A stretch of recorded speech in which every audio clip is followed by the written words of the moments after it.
Hey, Link here. Thanks for joining me on episode 72, where I speak with Dan Marshall, founder of SizeFive Games.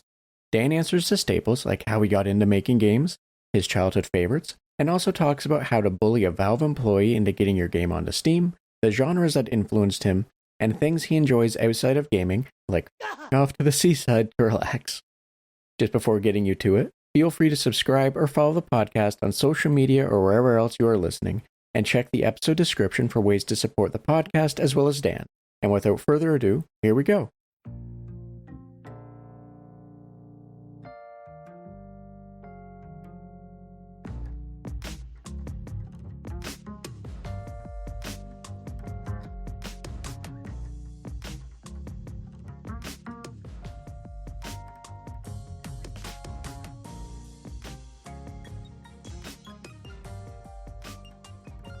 Hi, and welcome to the Red Tunic Podcast, a podcast where I look to rediscover what makes gaming fun and enjoyable by having positive conversations with those related to the industry. My name is Link, and today I'm joined by Dan Marshall, founder of SizeFive Games, known for Been There, Dan That, and Time Gentlemen Please, The Swindle, Behold the Kickman, and most recently, Lair of the Clockwork God. Hi, Dan. How are you doing today?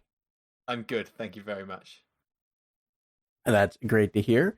Now, Dan, before we get started, would you mind telling me and anyone listening a little bit about yourself or your projects or just anything that basically you feel people need to know as a ground level for who you are? That's really embarrassing because I think you've summed up my entire career just fine in your introduction. I think that's it. I started SizeFive when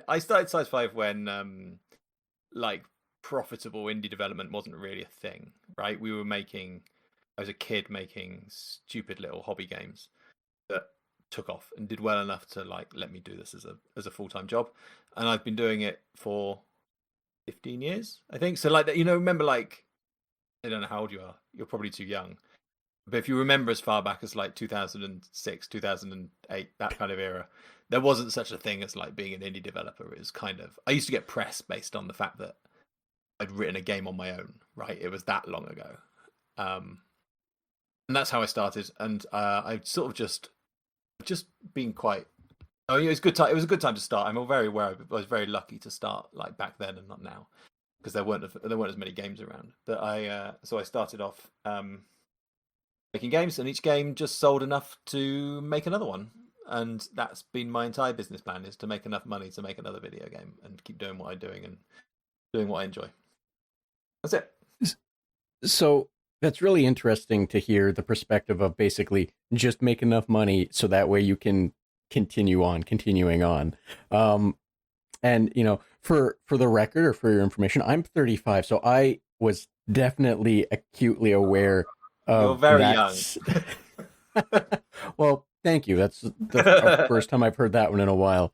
But I'm acutely aware of like the scene of how that weird transition happened, like pre-Steam or like Newgrounds, because back then a small handful of indie games actually kind of succeeded, and you were right. Like anytime one of them was being put out, the press seemed to love it. And I'm not saying that's a bad thing. I fully believe that if not for the support from all areas, indie might not be what it is today. But it's absolutely great and wild to hear that was basically just a hope and a prayer, if I might put it that way, moving forward as you did, like in the early or late 2000s. Yeah, whatever, the knots or whatever, I don't know. It's always weird for me to think of. It's weird because I owe a lot to Steam, because like, I mean, you talked about Steam. It was a closed system, right? It was heavily curated back then. When Time Gentlemen Please came out, it sold a few copies, but not enough to make a career out of. And then a friend of mine was making serious video games, and he flew to Seattle because you couldn't get like a Valve contact. You couldn't just email them. You still sort of can't, but you definitely couldn't back in those days. And he flew out to Seattle and cornered this guy on it in a coffee shop for his email address so that he could like pitch getting his game on Steam. And he came back and I said, "Oh, can I have it?" And he went, yeah, all right. And he gave me this guy's email address. Can't even remember who it was now. He gave me this guy's email address, and I spent like a day crafting a single email.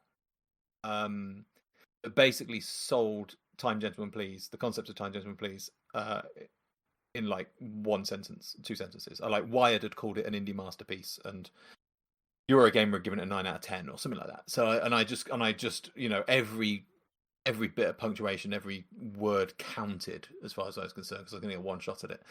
And I sent this guy an email with like 2 sentences where explaining the game, and he said yes. And Time Gentlemen Please went on Steam pretty quickly. And if that hadn't happened, I mean that basically set up the foundations for running the entire company. Steam sales back in those days were unbelievable, like hugely profitable to just take 30% off the game. And it set the company up and kept it going. So yeah, Steam was I owe a lot to Steam back in what year was that? Like 2009. Yeah, weird times. So that's absolutely wild to think that, if I may summarize it this way, that your entire career has almost kind of been successful based on your friend bullying a Valve employee for their email. Yeah, but don't put it like that, because then he'll come to me like I think he'll think he owes me free drinks for the rest of his life, but which is probably true. So Dan, maybe just kind of expand on the everything that we kind of just discussed.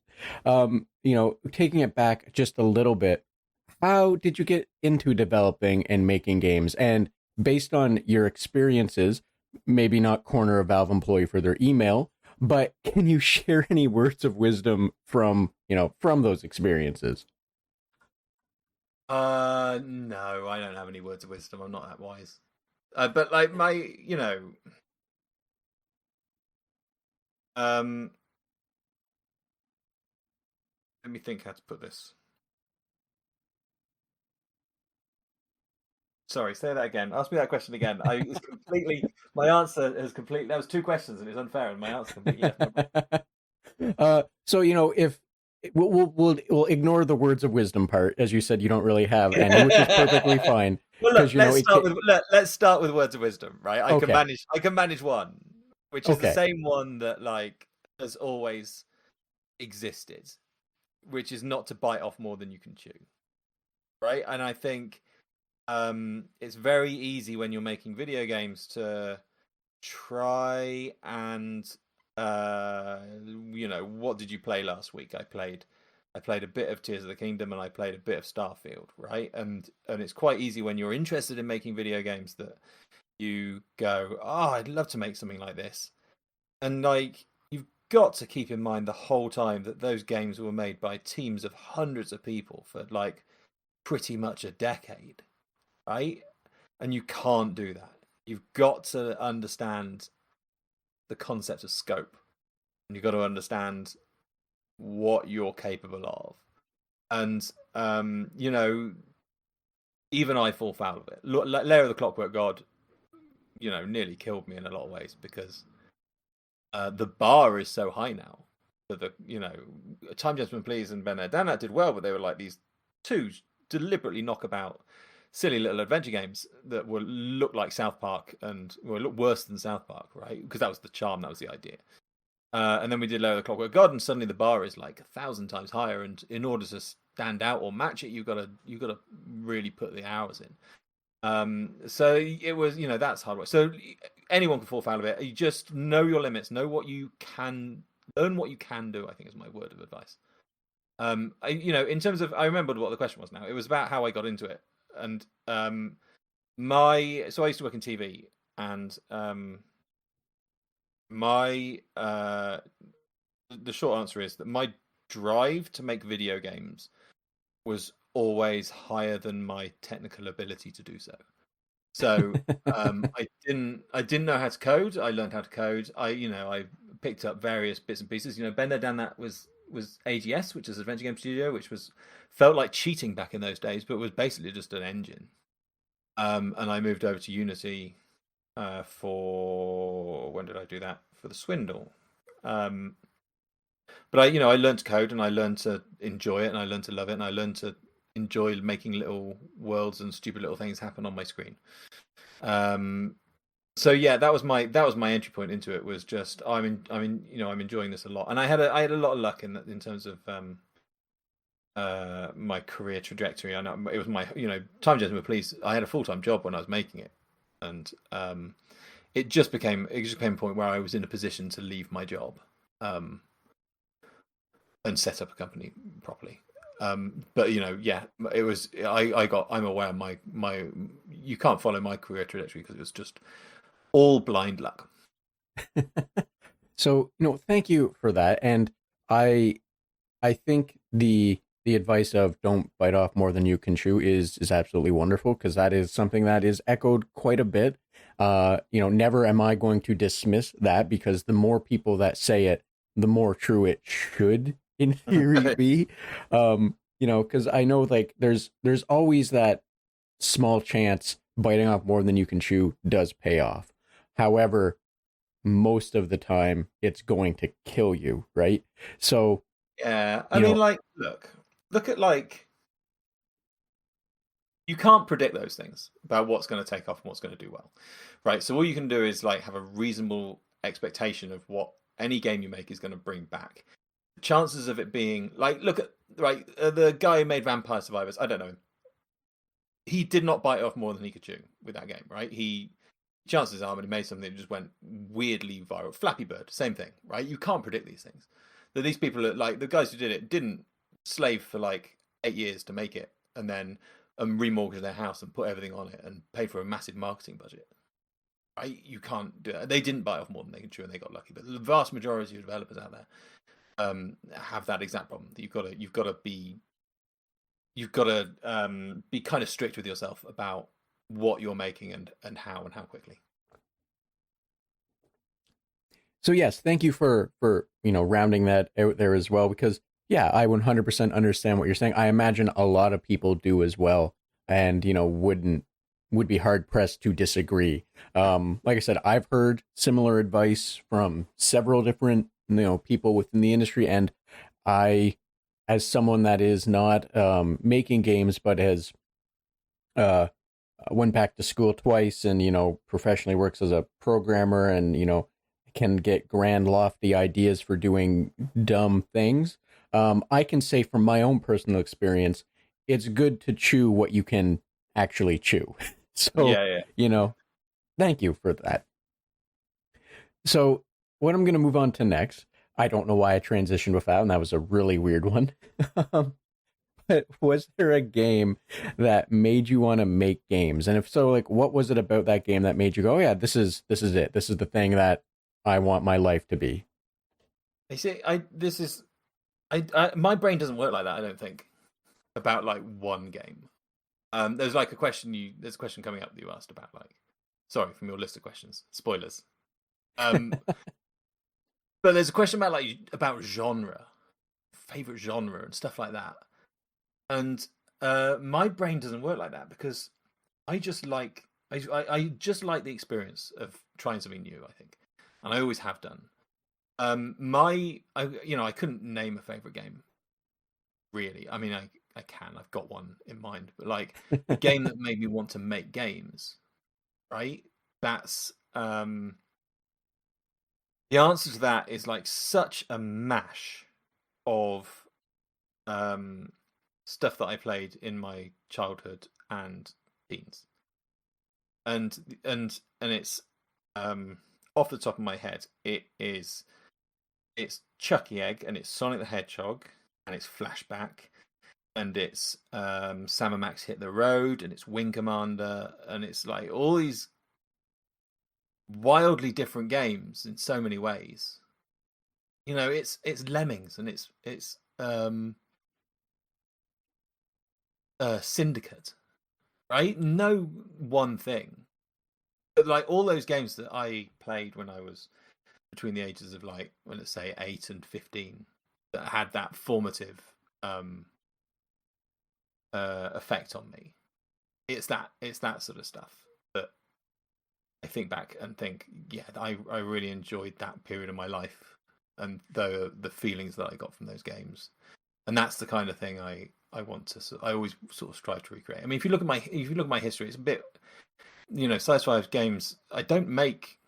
Well, it's not true, but I try not to make the same game over and over in a lot of ways. So like Been There, Down That, and Time James and Please were like old school adventure games, and we did Gunkies, which is like a multiplayer shooter thing, which was inspired by like Worms and Unreal Tournament, which were big hitters for me as a kid. And The Swindle, which is like a procedurally generated roguelike platformer, and then Kickmen, which is sort of like a joke football game visual novel thing, and then Lair of the Clockwork God, which is like platform game meets adventure game. And so it's not like, oh hey, my name's Dan Marshall and I really liked Sonic the Hedgehog as a kid, and so I just make Sonic the Hedgehog style games. Does that make sense? It's like the answer to that question is just all video games. Yeah, so I understand completely what you're saying and like where you're the direction you're coming from. And that makes perfect sense because in a lot of ways, and like sometimes it's hard to fully narrow this down as like a question, right? Is the feeling, the nostalgia of not just a game, but like a period of your life where everything you did had such an impact on who you are and how you came to be this person, like how you came to be in the career and what influenced you and such, right? And Sure. like, so thank you for putting it that way.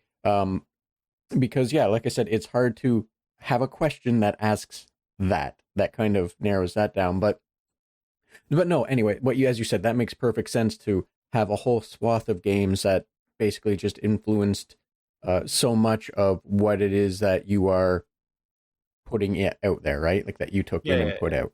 Yeah. So, that I think the best way to follow up that one is because, it's difficult to, as you said, you don't have like one singular thing. It's, you don't have like a singular favorite genre. And as you mentioned, all of your games are kind of like jumping all over the place in terms of what they are. They're not sticking. It's not like you guys made a platformer and went, we're good at platformers. That's what we're going to do, But part of that is like my influences, and I was obviously influenced by a fairly wide selection of games. But like also, part of it is not wanting to get bored at work. I could have made a career out of making comedy point and click adventure games for 15 years. And I think I would have done fine at it, but I think I'd also be bored livid for quite a lot of my workday. It's quite nice, starting a new project and going, what are we doing this time? Right? It's okay, we're doing top-down stuff, or we're doing side-on stuff, or we're doing 3D stuff, right? I'm working in 3D at the moment. It's like, it's all just different things. And I think it keeps me energized, keeps me excited about making games to not know what's coming up next. Right, I don't want to be. If I was working at, let's say Bethesda, for want of a better, I've been playing Starfield, right? So like, presumably people. I don't know this for sure, but like presumably people like Todd Howard or whoever in Bethesda went from working on Fallout 3 to working on Fallout 4 to working on Fallout 76 to working on Starfield. The next they're going to do Elder Scrolls 6. They're all functionally the same game, same engine, same problems, same issues, same workflow, same pipeline, same everything. And I think I just find that quite hard to start a new project and feel like you're still working on the last one. I think I'd find that quite tricky.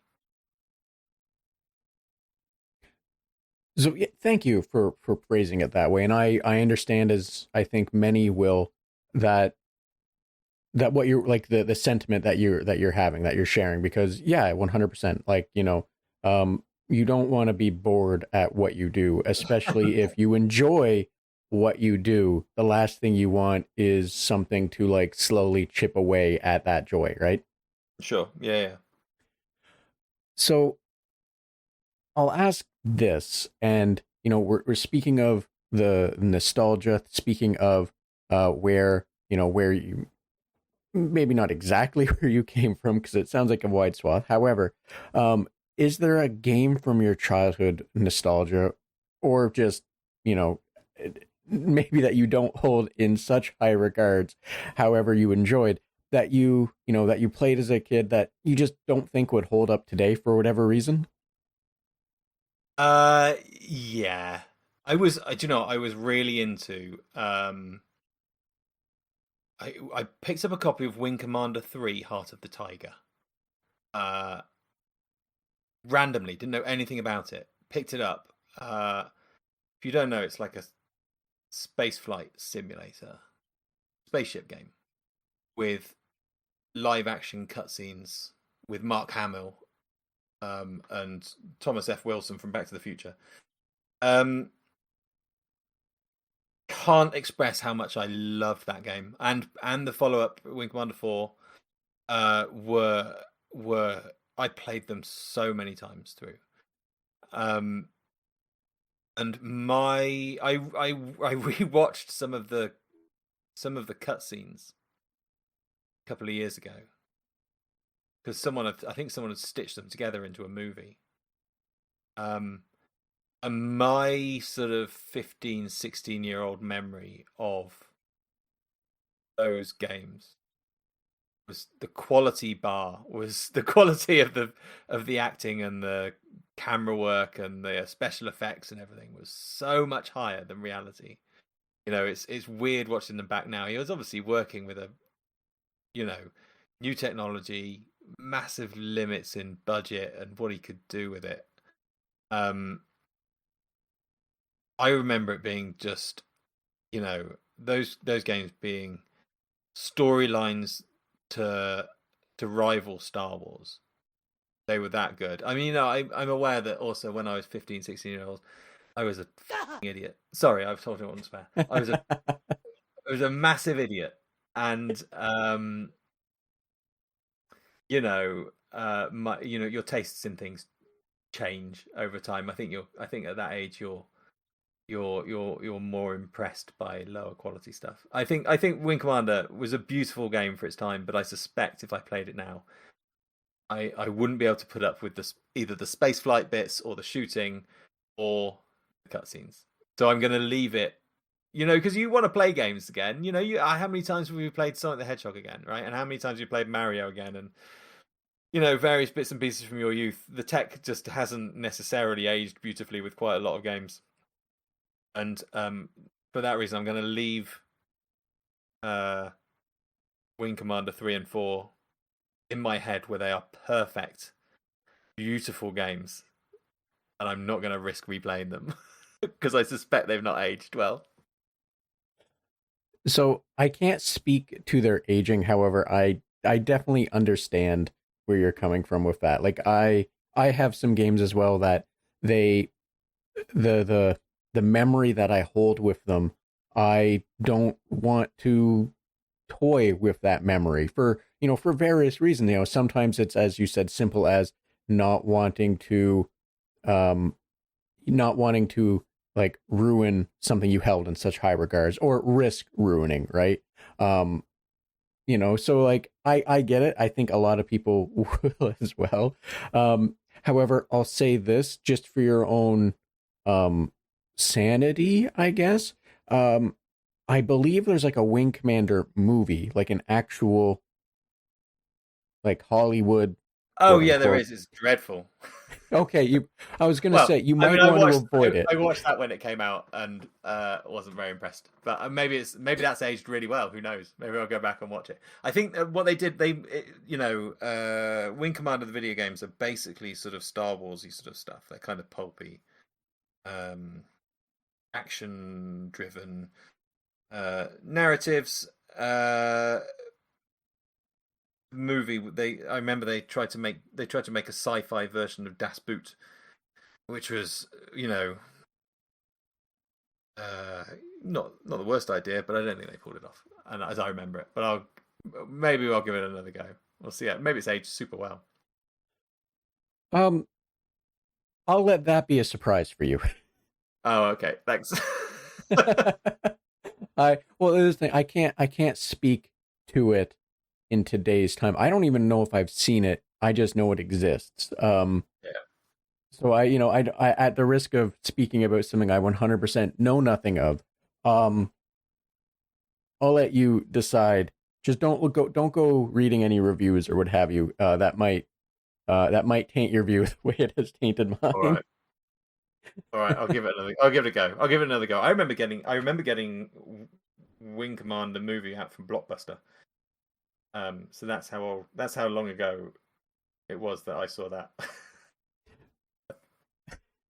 Um, so trying to think, how old that movie actually was. Oh, wow, 1999. Okay, so it's old enough. What I'll say really quick based on me googling the date and seeing the review scores. Um, when I went and saw the Michael Bay Teenage Mutant Ninja Turtle movie, I told my friend he had to drive because there was no way I was going into that thing without a few drinks in me. Right. Um, this might be a movie that you want to have a few drinks in you for. Yeah. I Okay. don't Fine. know, just Yeah. throwing that out there. All right. So speaking of games that you enjoyed as a child that you're worried might not hold up today, was there a game that you in your memory that you enjoyed as a child that you don't feel gets enough credit? Kind of the opposite of that question in a weird sense. Oh, I don't know the answer to that. What specifically from my childhood or games that generally that don't get enough credit? I don't. It can go both ways, whichever It's would be hard. easiest for you. I mean, look, I make what are generally considered indie games. So I play a lot of indie games for largely for inspiration. Sometimes because they're made by friends. Sometimes you're just looking for something and you find something on the Switch store or whatever. Um, the answer to like games that don't get enough credit, there are so many of them. There are so many like really lovely, beautifully made little indie games that have done sort of fairly middling numbers and people don't pay attention to. I mean, if you talk to most people who talk about the games industry and say who say they play indie games and you say like what indie games do you like, they'll say the same five, right? They'll say oh Hollow Knight and Super Meat Boy and Limbo, you know all these big hitters that did astronomical numbers and set their creators up for life. Uh, you know, I'm very aware that there's so many games that are just beautiful and fun and stupid and enchanting and didn't, for whatever reason, take off in the same way as those. Um, so yeah, I don't think it's one. I think it's an entire genre. I think it's an entire like industry of games that don't get enough credit because uh, there are thousands of them going up on Steam every day, right? It's been a few years since I've seen the stat, but I think the last I saw it was just over 1,000 a day were being approved. That can't be Um, right. That cannot be right. That's now, not right. It's like now that's in 365,000 games a year. That so can't be right because that's a lot. in in that statistics defense, a lot of that is like horrible, like copy pasted, Okay, like like asset make flip and those stuff. little, yeah, Okay, yeah, yeah. The everything. I wasn't meaning 1,000 quality games okay. when I read the stat, but it was, just People. here's you want an anime porn Okay, box puzzle maker? Here you go. It's $1, those kind of things by sure. the Okay. numbers. Wow. Who knew? I mean, I've uh all that side, all that kind of businessy stuff. I pay attention to a lot when projects start or projects end, but in the middle, you got to ignore it. I think because it's super not good for you to whittle about minutiae like that. There are people who revel in it and like pick apart Steam stats and um, and work out the optimal keyword for your Steam page to maximize sales and all that sort of stuff. And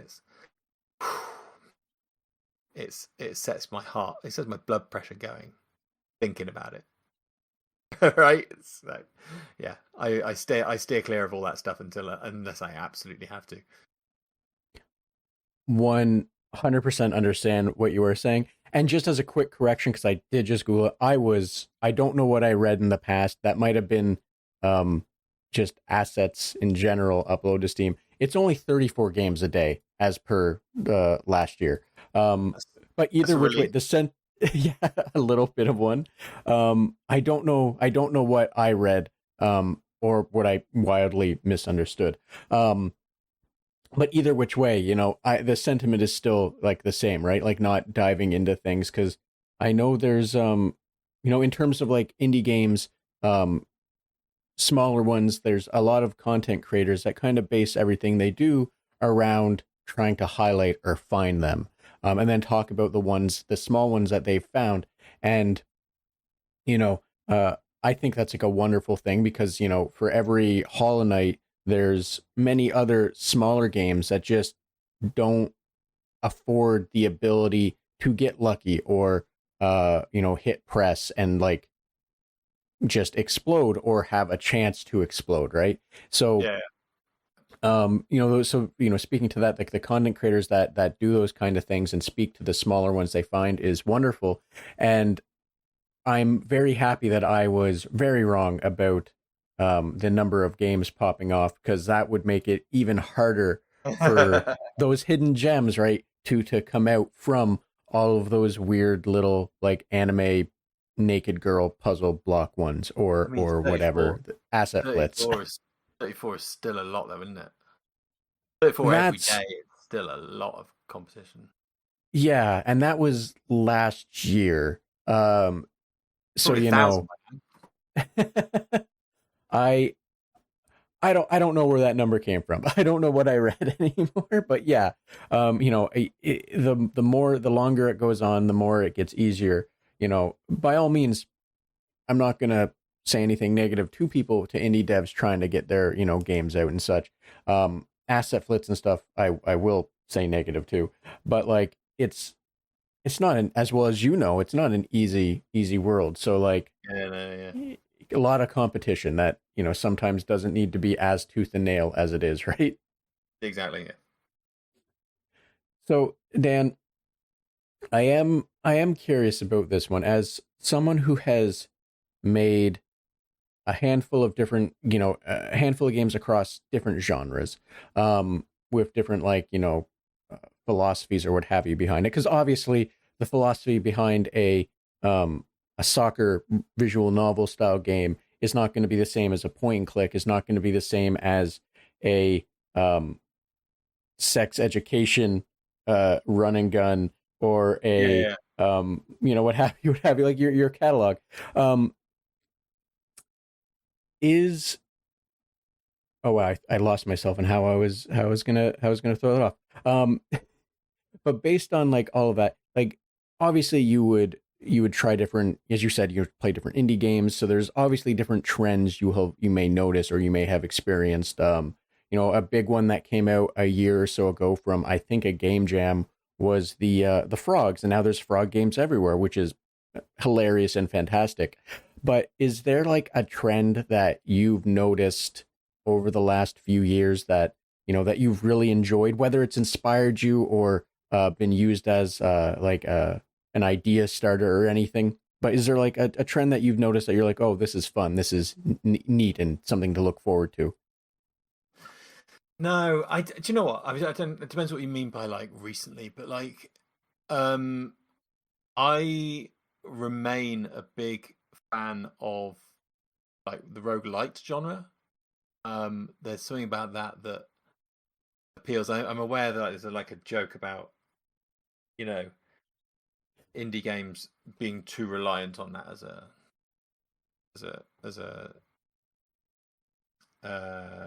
trend, as a fashionable thing. I'm aware that like they're not, there's a sense that there's too many of them. But I it scratches this little itch that I got. Those kind of games. I like I like procedurally generated runs, and I really like building up. One of the reasons I made the Swindle is I really like games where you make money.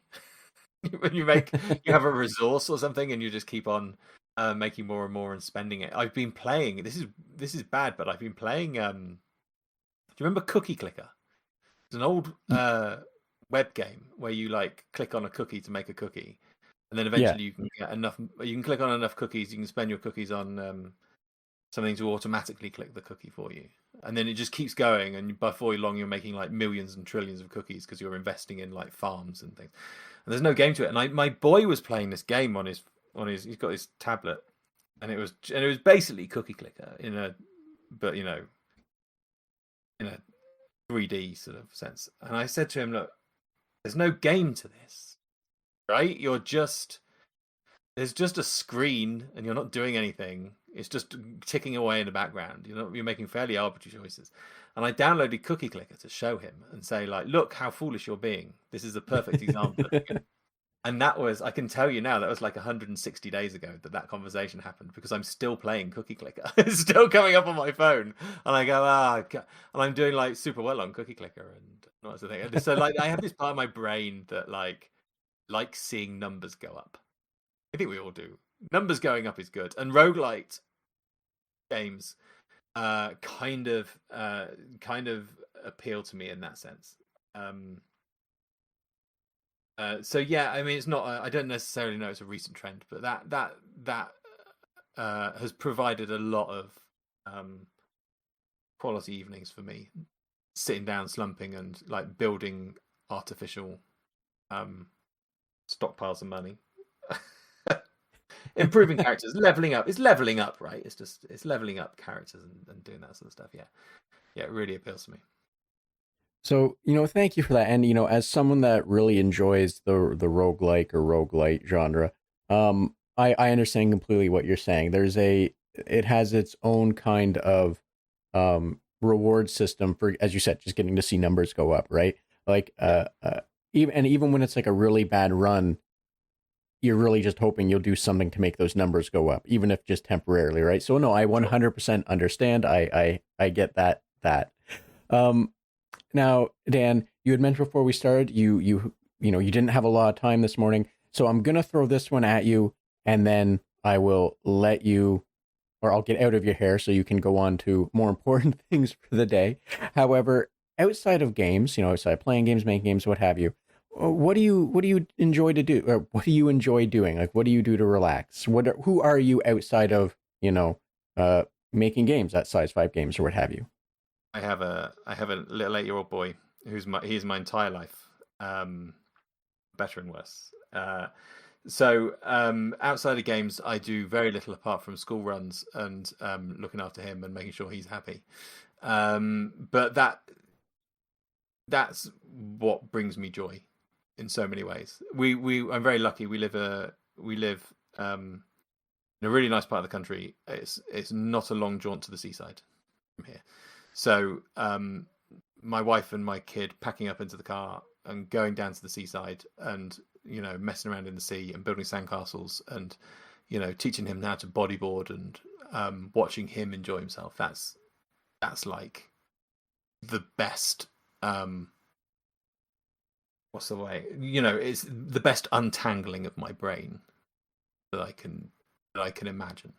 Because like making video games is complicated. There's like what it's like. You're building systems, and you've got to remember. You're trying to find a bug, and the bug involves a system, and you've got to mentally map out all the systems that rely on that system, and all the systems that are relying on it, and what they link to, and your brain just gets sort of so wound up in itself. And I can't think of anything better than just. I mean, sorry, I'm going to swear again. Prepare your bleeper. Like, I had this joke I did on Twitter, which is true, but like, there's always metrics about what makes someone an indie developer. whether you've got a publisher, whether you've got money, or how big the team is, and all this sort of stuff. And I always maintain that the true measure of an indie developer is if it's the hottest day of the year so far, can you just down tools and off to the seaside?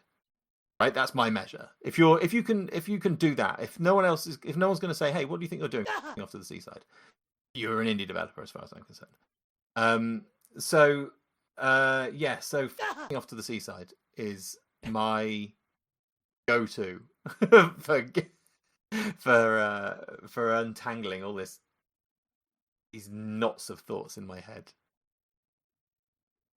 So thank you for that. And I think that's a very lovely thing, to have to have that as how you unwind. I don't have children. I can't speak to that. I can't relate, or I can't emphasize with that one in the same way that I can relate or emphasize to other things. So, the best I can say is that's a lovely way to relax. As you put it, just off to the seaside with your family for the day or what have you.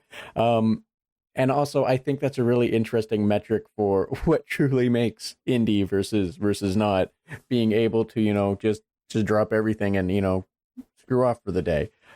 Because that is it's a very flippant, yeah, it's a very flippant metric, but I haven't met anyone yet who doesn't meet it. Yeah. And I understand completely what you're saying, because, as much as, as much as we want to be able to say, yeah, I'm in control of what I do, regardless of how flippant you are, a lot of us still have that barrier of, but I gotta check with my boss first. Like me doing this podcast, I work in a place that is very lax in how I can take my time off. I don't have to fight hard for it to be able to take some time off to do these things if need be. However, I still need to do it, even if I'm confident it's going to be approved, right? So, that having a metric of, well, I don't answer to anyone, off I go, is a hilarious metric to have. I don't know why. I just find it amusing. So thank you for that as well. That's all right. It's the dream, right? It's the dream. Yes. It's a nice hot sunny day. I'm off. That puts it wonderfully. That it's the dream, and that's why it's so hilarious, because I think we all have that dream in some way, shape, or form. It might not be in the exact same words, but we all have that same dream. So thank you. That is why it's so funny. Is the encapsulated under that. Now, Dan, as I said, before we started, you said you didn't have a lot of time. You kind of squeezed me in, and I very much appreciate that. And in the same vein, I do want to let you go. I don't want to take up too much more of your time. However, if there was anything else you want to discuss, even if it were just a single word kind of thing, or a cool game, or what you're doing, or something you feel more people should just be more aware of, by all means, the floor is yours. As well, please let everyone know where they can find more information about you, and I'll also include that information in the episode description. I wish I could tell you what I'm working on, but it's secret. And I've signed NDAs and stuff so it's seriously grown up secret. Hopefully not for much longer, because I'm quite keen to start talking about it. It's a very cool project, and I really hope it comes off, because it's got a really talented and dedicated team on it, and it deserves the chance to be exceptionally good. But I can't tell you what it is. Do you know what? I used to just give everyone my Twitter handle for finding me, but given that Twitter's now the worst, and I've stopped going on Twitter specifically, I've decided, I don't want to give Elon Musk free content for propping up his failed platform. So I've specifically stopped doing Twitter. When all my stuff is on Blue Sky now. I don't know. So I'm dannat.bsky.social. Is the best way of getting hold of me until the next thing. But yeah, I've sworn off Twitter. I still check it, so you can still message me and I'll get it. But I might not be able to contact you back, because I'm resolutely not providing any form of engagement that might make him money. Sorry, that's a really sad ending. I don't want to You like know, end a nice podcast by grumbling. Let's do another question because I don't want to end a nice podcast grumbling about Elon Musk because we all spend enough of our time doing that anyway. Let's pick one more question. We'll do one more. awesome. Okay, fair enough then. So I think if we want to end this on a happy note and not talking about the horrorscape that Twitter is, I'm gonna go with this one. I think this is a safe one. Actually, I'll shoot you two. You can pick whichever one you prefer. Okay. As someone who enjoys roguelikes myself, and as you had said, you also enjoy kind of hunkering down with one. If you have a roguelike that you really enjoy, you think people should also check out, by all means, feel free to share it. Or, and I think you already covered this, your current and best comfort game, which might just be Cookie Clicker. So, but either way, two No. easy ones hopefully for you. Okay, look, Go nuts on whichever one you'd the like. best comfort game. The best comfort game is interesting because, like, you know, you can't go necessarily go back to stuff and expect it to be as good. I would like my favorite game, the game I put the most hours into is XCOM 2, which I find wildly addictive. But like, and I would sort of consider that a comfort game because of how enamored I am by the entire concept. But like, I think something about XCOM 2 just goes against the grain of the concept of comfort because it's alarmingly tense at all times. Right? Like, I've got a 67% chance of shooting that alien, and if I don't, my entire squad is dead. I don't necessarily feel like that's comfort. For me, the one that's always installed recently. I was always a big, I was 11 years old when Sonic the Hedgehog came out on the Mega Drive or Genesis, where we were, and to me, there's something about that music and that intro screen and Green Hill Zone. I can whip through Green Hill Zone in 5 minutes flat and come away feeling energized and happy. I don't need to play any of the rest of the game. I can just whip through Green Hill Zone and I'm happy. And I think Sonic Mania has done the best possible iteration of Green Hill Zone, since the original. And it's all it's all always installed and it's always ready to go, and it's happy, fun, easy, sort of, I don't say mindless, but you know what I mean. I don't have to check in or think about anything. There's no UI, there's no menus to navigate, there's no complicated rules to remember. I've got a jump button, right? And that's basically that's the end of it. So yeah, Sonic Mania I think is weirdly my thing that's always installed and is always a nice quick run to, that always puts a smile on my face. It's such a beautiful iteration of that entire concept. I always talk about like Sonic is, people forget this. People look at old games and you go, that either looks good or it looks bad, depending on how badly the graphics have aged. And I mean, you'll remember this, but like when we first played Sonic the Hedgehog, I was 11 years old, and it wasn't like, it looked pretty. There wasn't necessarily anything completely out of this world about it. In a lot of ways, it was a platform game, right? We'd seen platform games before, and we'd grown up with them, or whatever. But when Sonic goes round that little loop de loop in Green Hill Zone, it's easy to forget that was a technological marvel, right? As kids, we couldn't believe what we were seeing, that you would go round in a circle like that. It was unheard of, and I don't necessarily know that Sonic gets the credit for like those kind of eye-opening wow moments that it provided for us, and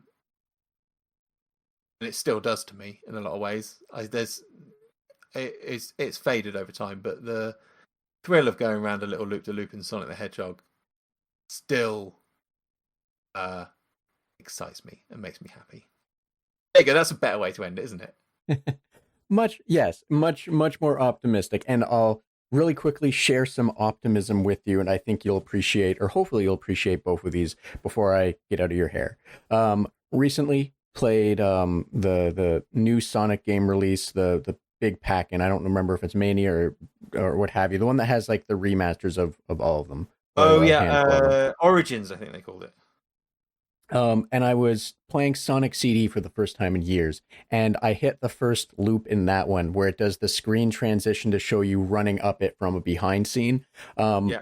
In a similar vein of always being like just in wow and amazement of that loop, while playing that one, literally kind of, shook my girlfriend so she watched and went, "Look at this. This is amazing." Because, like you said, it inspires such like wow factor, right? So, I 100% agree and understand the Sonic having that wow factor, because it did some really cool things that, you forget it did, that that probably a first for it, because, Sega was trying its hardest to outdo Nintendo, and in those ways they really went to bat for it. Yeah. And then the other really, hopefully optimistic thing, if you like XCOM, which I agree completely is a very interesting game to enjoy, have comfort from, considering the amount of stress and terror that it can have. Mario Rabbids is a wonderful kind of like inspired derivative of it, I guess you would say. Both of them, the first and the second one on the Switch, are absolutely fantastic, and they are like very much lower stakes XCOM games in my mind. And if you enjoy XCOM and maybe don't want to be stressed over that 67% or the stakes of everything literally just going to be a game ender, or to be able to play it with your 8-year-old child, it might be worth looking into, because it might be something that's straight up your alley that you also might enjoy with a little bit of less stress involved in some aspects of the game. See, we're going to end your podcast on a bummer again, because everything about Mario drives me up the wall. I can't stand his little twee friends and his stupid pastel-colored landscape and his happy-go-lucky attitude. And I just so everything about it, like the dialogue and the characters talking, it's also twee. And I'm 43 years old. I don't understand it. I played, it's weird because I played Mario Odyssey, and there's like stuff in it where I'm like, this is really good. It's really satisfying, like throwing your hat and jumping on it. That's a cool mechanic. And then like the Donkey Kong, the sort of like, the song bit where she's singing the song and you're going through it. And I was like, this is all really cool gameplay, but like, it's all just massively hampered by the fact that every character I talk to, I want to throttle them for being so like borderline. I can't even describe. I don't know. Like it's like talking to toddlers, and I don't know why I would put myself through that. So well done. You're back to ending the podcast on an absolute bummer. Well done. We'll just roll it back. Sonic's amazing. It's really fun. It has a great wow factor. Listen, I don't want to get into a what's better, Sonic or Mario argument. I've done that in the 90s, and I'm not interested in doing it again. But I mean, that wasn't the intent. I will say I don't necessarily feel that modern Sonic. I haven't played many modern Sonics, but modern Sonic's not much better, right? Because that's all friendships and characters and twee conversations and like fake attitude. Sonic was good. Sonic was good because he was silent. So, Dan, definitely not my intent to start us down that horrible path. But yes, there's much to be said, but like you said, we don't have time to go down that path. Want to let you go. Want to let you get on with the thing that you squeezed me in between of.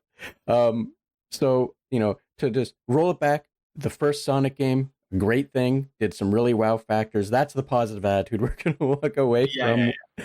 And Dan, if there wasn't anything else, I will let you get on with your day. Thank you very much. It's really lovely speaking to you. Thanks for having me on. Dan, I very much appreciate it. And, I really do thank you for making time to have this conversation with me, as well as thank you for joining us on the Red Tunic podcast. A special thanks to Ronald Jenkins for the use of music from the title track from Road Steep. And be sure to check out the episode description for links to socials, websites, and other means that allow you to learn more or support Dan and the podcast. And while you're doing that, also be sure to like, follow, and share. You know how that works. As well, thanks for your time. Bye now.